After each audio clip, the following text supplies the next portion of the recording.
my beautiful co-creators, Lilou here. I'm in beautiful Yucatán, absolutely stunning, beautiful Yucatán with Alberto Haggar.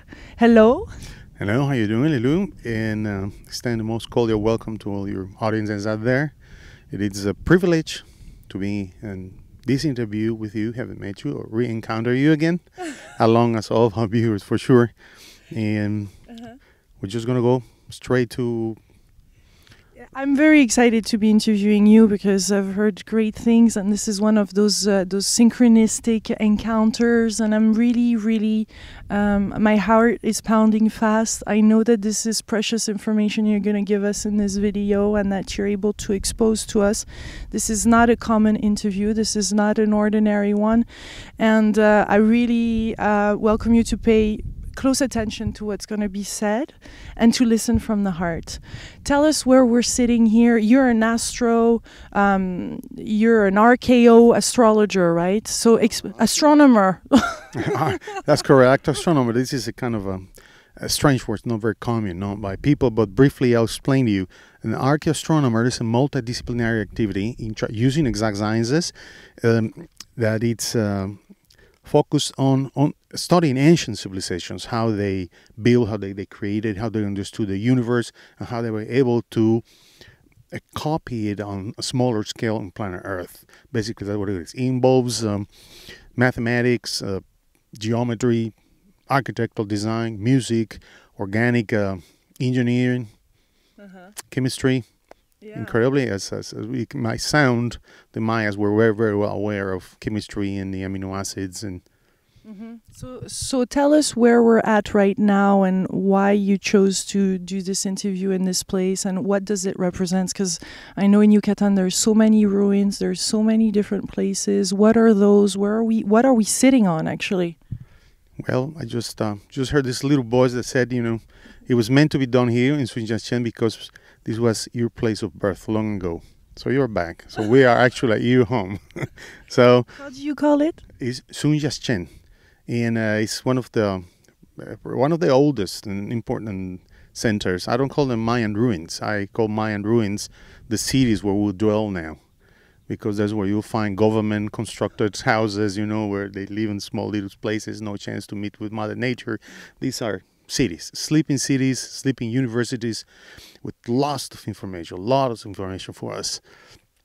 This particular one has got one of those over there, and that side has got one of the largest and most important sack beds, which is the white rose the Mayan used to build.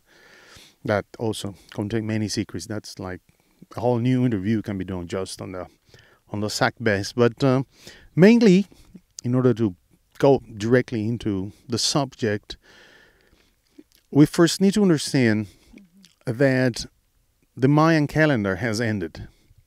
But most people that were studying or working on Mayan cosmogony and Maya cosmovisions were basing their studies on December 22nd, 2012, you know, and with the catastrophic part of it, we will see how bookstores are just plethoric of all kinds of books about aliens arriving to planet Earth and saving us from evil, monsters emerging out of the cenotes and the oceans and all that kinds of stuff that are only well-supported and well-programmed deviators from the actual Mayan truth. Now, that carnival, as we said before, has ended, and people just wrap their customs and their toys and everything, and they're going to have to wait another 26,000 years so that they have a chance again to do what they were doing. Actually, there's lots of people that are hardly really disappointed that nothing happened. First of all, the Mayans had prophecies. Yes, they had prophecies. They prophesied about the end of the world, not the end of the planet, which are completely two different things. The end of the planet is not going to happen, at least in another 10 million years, for sure it's not going to happen. The end of the world, yes, that world is collapsing. What do we understand of world, according to the Mayan cosmogony? The way our society is structured based on 4 institutions that I personally call them gigantic clouds of testosterone, because they're created by men, ruled by men, and addressed for men. And it's 4 institutions, which is political, religious, economical, and military. What is that they have in common? They all lack of the divine feminine. The feminine factor has been systematically taken away from the formula in order to have total control over population. That world is collapsing. And any of those institutions that do not match up and bring in women, not as equal, because we are different, we are complementary, is going to disappear, is going to collapse, is going to reduce, is going to enter into an etap of chaos. We can see now, for instance, banking systems, are collapsing all over the world, the economy, warfare, indirectly pharmaceutical industries, the world of medicine, all of those, because, for instance, medicine, it's a feminine, it's a natural feminine field that was stolen, taken over by men. And these institutions have like the doctor and the nurse. You got the rabbi or the priest and the nun. You got the general and the sergeant or the captain. Once in a while you will see, but... How is that linked to the Mayan culture? The Mayan cosmogony was equal in gender, equitative in gender, men and women. Everything they did, everything they wrote, everything they left behind as a legacy to ourselves, to modern society, is based on balance between men and women. That's what it is. And at the beginning, when you first enter the Mayan cosmology, you might not notice.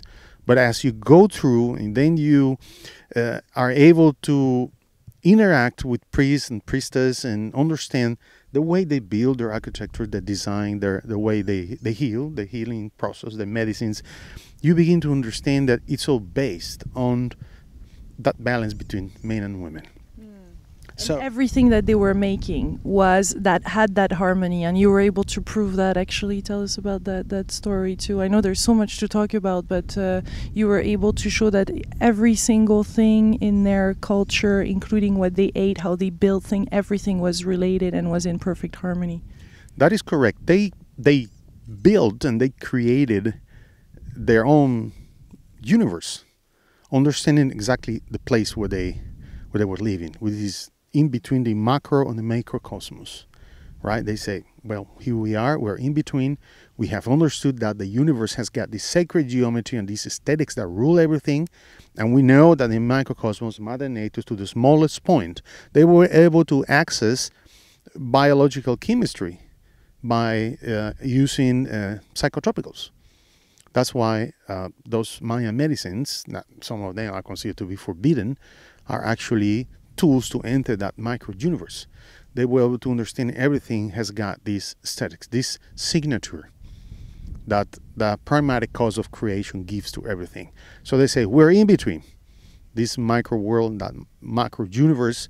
So everything we do, everything we build, everything we touch, everything we alter has got to be within those scales, fractally of the planet, fractally of the universe. Therefore, we have performed over 7,000 field work testing, and the error we have had is only 1.5%. So we are talking exact sciences. We have been able to rescue their measuring units, how they applied and how they built it. Even the smallest bead on a collar to the biggest pyramid we can find from them, it was based and built with those fractal measurements from the planet. Of course, before they do that, you have got to have music, because everything we see, we are musical archetypes. Everything we see in the Mayan world is frozen music on stone, on solid stone. Yeah, and so what we're sitting on right now was like a house. Was it a temple? Was it how are they interlinked? Because it's covering. Tell us how wide this, not empire, but how wide this Mayan territory is, and how are they linked to each other? Because this is very international people listening here. I call them co-creators. Co-creators, that's correct. And I like the word because we are co-creators of our own reality. And we got to take over now and start doing that, because all the catastrophic, all that carnival has ended. It's time to get to work. Yeah, it's very simple. The Mayas, as well as the Chinese and the Hindus and the Sumerians, the Egyptians, Teotihuacans, they were able to decode that the universe is based on a matrix that contains 7 supercomputers, I call them. You can find them on the internet or study some other books in which they address to them as the 7 magic squares. For instance, Benjamin Franklin at that time was a fanatic out of them. These 7 grids are named after one of those heavenly bodies we see, starting with the Sun, Mercury, Venus, Moon. The Earth doesn't count because it is the point of view. And then comes Mars, Jupiter, and Saturn. Concretely, those 7 heavenly bodies give a name to one of those 7 days of the week in Spanish and English and many other languages. And therefore, the book of Genesis tells us that when the universe was created, but it took 7 days. But the word day doesn't mean like 24 hours, it means going through. The word day means going through. So light, primary cause of creation, actually passed through 7 supercomputers, so that light gets super computerized and decrease of its intensity and then coagulate in world as we know it. They understood it, they studied them, they were able to obtain those matrices, and then everything they did was based on that. They reproduce on scale, on a small scale, what the universe has got. So you will see a city here, and applying the geomancy, which is an ancient capacity that mainly is done by women, in which they speak to planet Earth, and the Earth speaks back to them, to the priestess, and tells them, here we have a vortex for Venus. Over there we got a vortex for Mars. Over there we got the Moon. So the male side comes in now, and then they start building and cutting the stones, and then they build, based on those vortexes, they build a building or a pyramid based on that pattern, that particular pattern. Therefore, you reproduce on scale the cities, and you get like a sun in the middle, and you got a solar system around and spinning. So each one of these buildings are actually representing on a smaller scale those 7 heavenly bodies out there and obtaining the forces emanating from them. And it is not a gravitational force; it is a subtle force. It's the Oregon. Wilhelm Reich. You can Google Wilhelm Reich, you know what the pyramids are all about. And now it is well proven that you can find nearby the pyramids up to 1,000 times more ions in the atmosphere than what you get normally walking in any other place. So these are healing machines, because when you have that amount of ions, there's no bacteria growing, there's no fungus growing, no viruses. It's like vortexes too. Vortexes, yes, because the pyramid creates them. That slope creates the vortexes, enhances them. They have the chambers on the inside, which is, I call them the organic chambers after Wilhelm Reich. That's what's inside of it. Those people want to know this? No, they don't want. Who, especially pharmaceutical industries? No, they don't want you to know that you are meant to live in perfect health. Yeah. So such a setup help to optimize. I mean, what does it do in their daily lives to be living in such an environment like that? And then we can talk about how big this is and how they're interconnected. Yeah. The ancient Maya, not only the Mayas, but the Mayas, we're talking about the Mayas. The Mayas' cosmovision, the Mayan cosmovision is based on 2 columns, we can call them, 2 columns. One of them is construction, and the other one is healing. If we build properly, then we heal, then we can evolve. And by bringing down those, I call them theoplasmic spirals, you bring them down, you put them on the sac base, it goes into the cenotes, on the water, then it's everywhere. It's such a brief time we are passing through this material experience that you might say, well, you don't get much. No, you get everything out of it. You get to be healthy all the time you're living. You get to have food. You're able to evolve and study Mother Nature, which is the ultimate spirituality, because it's God's signature, right? So that is what they got. Mm-hmm. Thousands of years of perfect harmony. Uh-huh. And how were they linked to other sites then? Because how big is this? Well, this one, as you can see, is Mexican government has not given much of a budget to rescue it, but this is about 4 square kilometers you can find. Mm-hmm. Pretty good size. But the recent studies are demonstrating that what we call the Mayan Empire, they were not like an empire, they were like states. State cities, like the Greeks, sort of, that they gathered around. We'll talk about this right now. And the conclusion, the recent studies demonstrate that the Mayan Empire, or the Mayan territory, all of it, that involves part of Tabasco, Campeche, Chiapas, Quintana Roo, Yucatan, Belize, Guatemala, Honduras, and a little bit piece of Nicaragua, used to hold the highest population per square kilometer. Nevertheless, where are they? Where did they go? Yeah. Where did they go? What's your understanding of it? Because were they killed or did they ascend? No, they were not killed. And by the time the Spaniards arrived, their cities had been long abandoned. That was 500 years. 500 years before the Spaniards arrived, they were gone. The Popol will explain us what happened in Mount Hakavits, or more if you read the Gospels, read Matthew, and the answer is right there. You'll see. That's homework, guys. And homework. Homework. And so first thing also we need to understand when it comes to the Mayan cosmogony is, what does the word Maya means? Maya is not a race. It is not the color of a skin. It is a level of consciousness. The Mayan word exactly means painless. They learn how to live in perfect harmony with no pain. Without the suffering. Without suffering, yes. They left on their manuscripts that before the Spaniards arrived, the Mayan didn't know what diseases were. They didn't know what pain or bone hurt was, because they were living based on 3 premises. Maya means painless and involves 3 premises. Number 1 is in lakech. Alake means I am you, you are not I. I understand that mirror image and the divine inside of you. Therefore, any damage I could ever do to you gets diffused immediately. Even today, it's still the official salutation among priests and priestess. The second one is equality of gender between men and women, everything. It was perfect balance, 50-50. More of a matriarchate. Like the Egyptians, everybody thinks that the Egyptians were, the pharaoh was the one ruling, and it's not true. It was the queen ruling, and she had a pharaoh taking care of all those male affairs, let's call it such a war and stuff.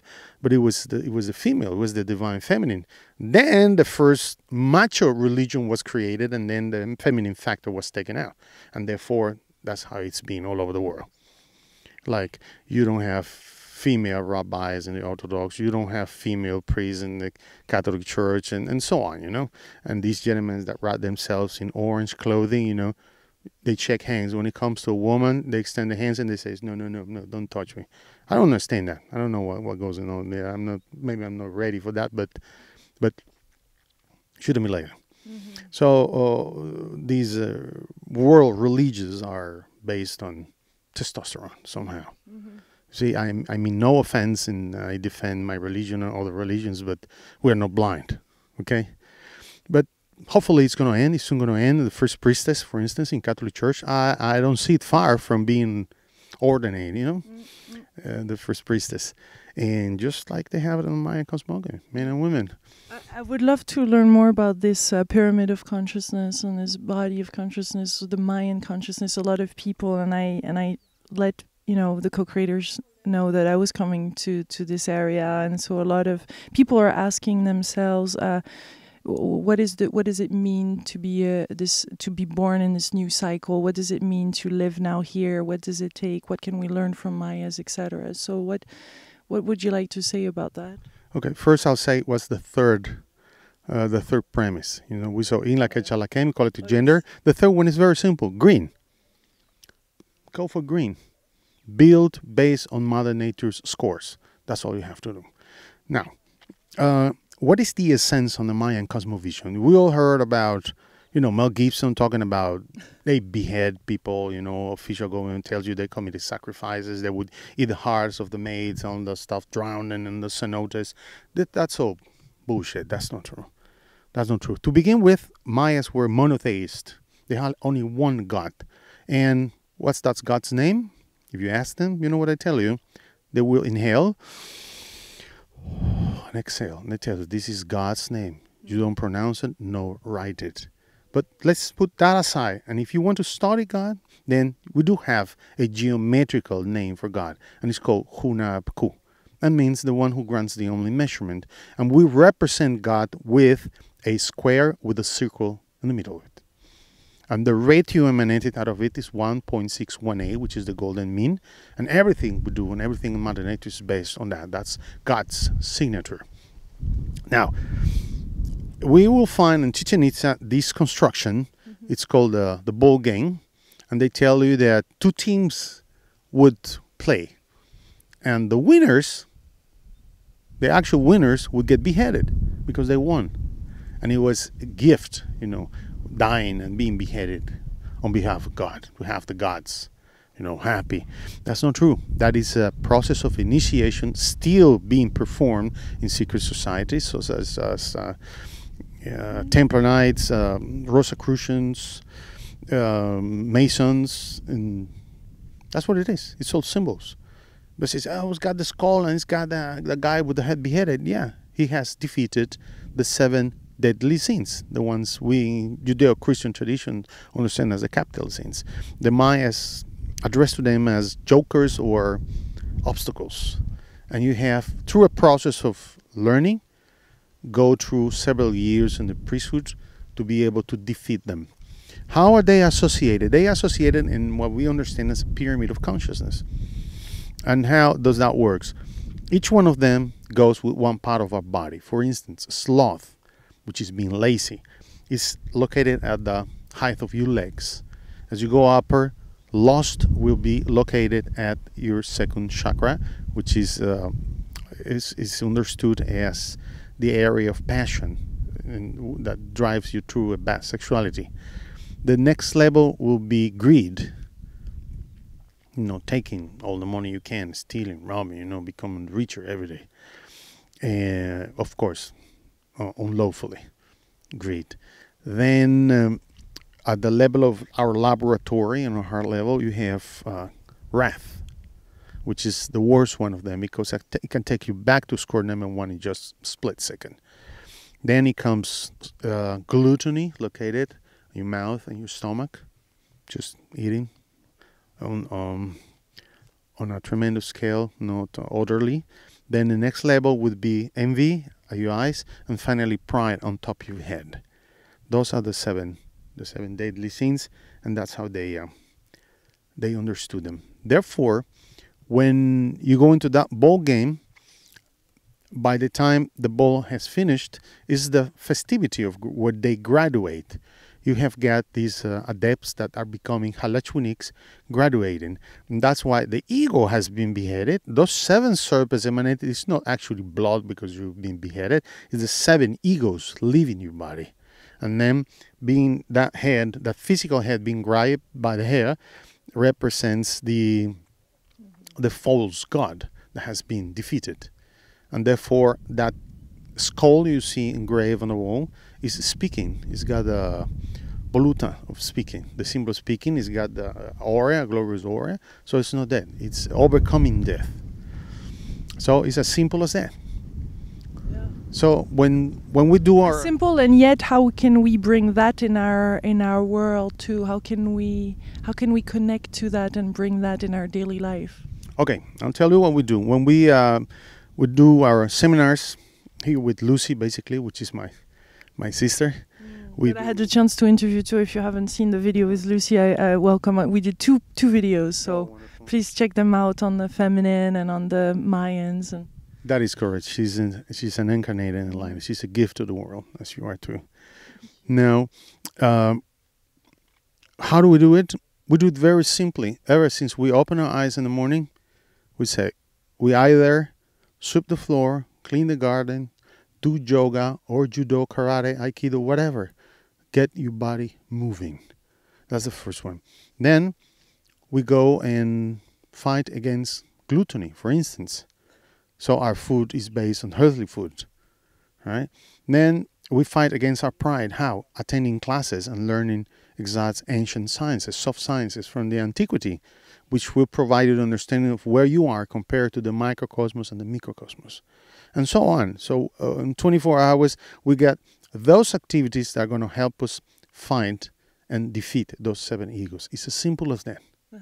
So abundance is there too, I guess, and sexuality too. All of that is in balance. That is correct. That is correct. And when it comes to greed, for instance, charity, the disattachment, and the disattachment doesn't mean that you will get poor or you're going to be lacking of things. On the contrary, with disattachment, more wealth comes to you. Mm-hmm. It's magical. That's how it works.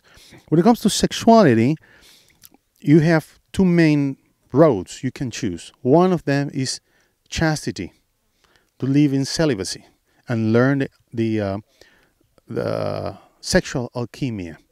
And the other one is choosing the path of the gods, which is rejecting the sexuality of the animals and learning with your couple the sexuality of the gods.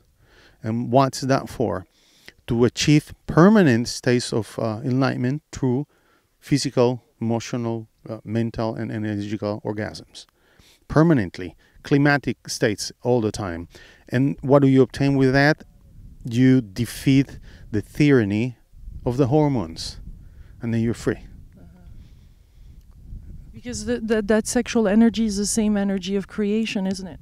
Everything we see is sex transmutated. Mm-hmm. Every single material thing touched and done by men is sexuality transmutated. Mm-hmm. So when making love, real love, people make planets stars. They actually said, that's actually a sentence a friend of mine once said. She understood one of those climatic states with her couple, that a new star was being formed. Exploding out in the universe. Yes. I know that you don't have that much time because you have to take a flight, and I'm really grateful for our time together. Is there another area that you would like to cover as part of this conversation that is important? I know that you're making a movie too, with some important information, some things that some people might not be aware of. Is there where do you want to take this? Well, very simple. The movie, it's kind of a sci-fi, very entertaining, kind of horror film, but we're using the story to convey and portray very important information. Maybe our co-creative friends out there would like to do some more homework and get on the Google and start searching on this dark star that has entered our solar system. It's not to collide with planet Earth. It's not going to hit planet Earth. It's been coming in and out every 3,200 years. It comes in and out. And we have got to be aware of what it represents. You can find it as NASA addressed to it as Tycho. And the Hebrew tradition is called Arca. The book of Revelation addressed to it as Wormwood, Ajenjo. And Hercolubus, Nibiru, Planet X. It's got many, many names, right? So it's very, very important, very interesting if you guys do that homework and be aware of what's happening, what's coming in. That's what the movie mostly is about. But tell us, is that a good news or a bad news? It's always good news. It's 3,200 years that passes by. Whatever happened those 3,200 years ago has brought us where we are here now. Now, how can we counter-rest whatever evil that comes with it? Is by, firstly, returning to the divine feminine, which is our main purpose that we're doing. That's what we are here for. Returning to the divine feminine. And how is that? Is make a daily effort, all men out there, co-creators, men co-creators, let's do this effort, a little bit, every day, to be able to see God's feminine face in every woman in our lives. And that's the fastest and the quickest way to defeat evil. Okay? The Mayan calendar ended, but it begins again. Mm-hmm. And the world's evil was not diffused. It is collapsing. And it needs this little push in the cliff so we get rid of it. Mm-hmm. And the best way of doing it is holding hands with the women in the world and see each other as equal, as divine creatures. Because once we understand who we are, where we're coming from, where we're going to, we will stop doing the things we're doing. Mm-hmm. Mm-hmm. The last little thing that I'm thinking that somebody asked on Facebook was about the sun being a portal, or the moon. Is there a last thing you can tell us about that? Well, It is well known now, ever since 30 years ago, we already know that the moon is inhabited. It is not inhabited by humans. Creatures are divided in monolobular, bilobular, trilobulars on their brains. You get aerobics, midi-aerobics, and non-aerobic creatures, and the whole universe is inhabited. Why, people say, why don't they come here and save us? Why would they? They are such advanced civilizations that they understand that the process of evolution of any species in the universe is ruled by the primary cause of creation. It's like when you got a cameraman, a camerawoman going in the jungle in Africa and is filming how hyenas are eating a little calf while they're distracting the mother. A child would say, "Hey mom, hey dad, how come the camera guys don't do anything and save the calf? The hyenas are eating the babies." Because it's not their job. They are just there to film how life in Africa is and bring it to the public so that we know. So it's the same. They cannot interfere. If they could, they would have done it long ago. Okay? No intervention. No intervention. It's part of our duty. It's part of our duty. And if we have somehow created a mess, we are the ones who are going to have to clean it. And we better start working now. Thank you so much, Alberto. I really enjoyed this conversation. It is an honor. I look forward to going to Mérida to see you. Oh, please, yes. You're more than welcome, guys. Visit Mérida. It's a fantastic city. You will love it. Truly, you will love it. It's up north of Yucatan. It's north of Yucatan. It's actually the real portal into the Mayan world. We got museums, art, culture, food, music. It's breathtaking. Truly, truly. And we are the safetiest state on all of Mexico, and the safetiest city on planet Earth after Zurich used to be the first one. Now we are the safest one with 2.3. I look forward coming there and doing a lot more video with you. There seems to be a lot of knowledge and a lot of passion and lots of things to share, and that brings knowledge, important knowledge out. And I feel this is part of my responsibility to bring that out now. Not as a responsibility, as heavy duty, but as something that is just beautifully shared with as many people as possible. So thank you. Well, always welcome. And one important thing, you know, I'm available. You got my mail, the page, and for sure, everything we've done, 30 years of research, 12 years lecturing worldwide, none of this belongs to me. It belongs to humankind, and it's there for you guys. All you have to do is ask and just put it on an email and send it to you. Please spread it. It's very important. Are you sure you want to share your email? Because well, yeah, by all means. Bring it on, co-creators. Yeah, well, we can work with hunapku@yahoo.com. I'll put all that information too in the video. Thank you so much, my beautiful co-creators. We send you many blessings from this beautiful Maya land, and wishing you lots and lots of beautiful adventures. Bye-bye.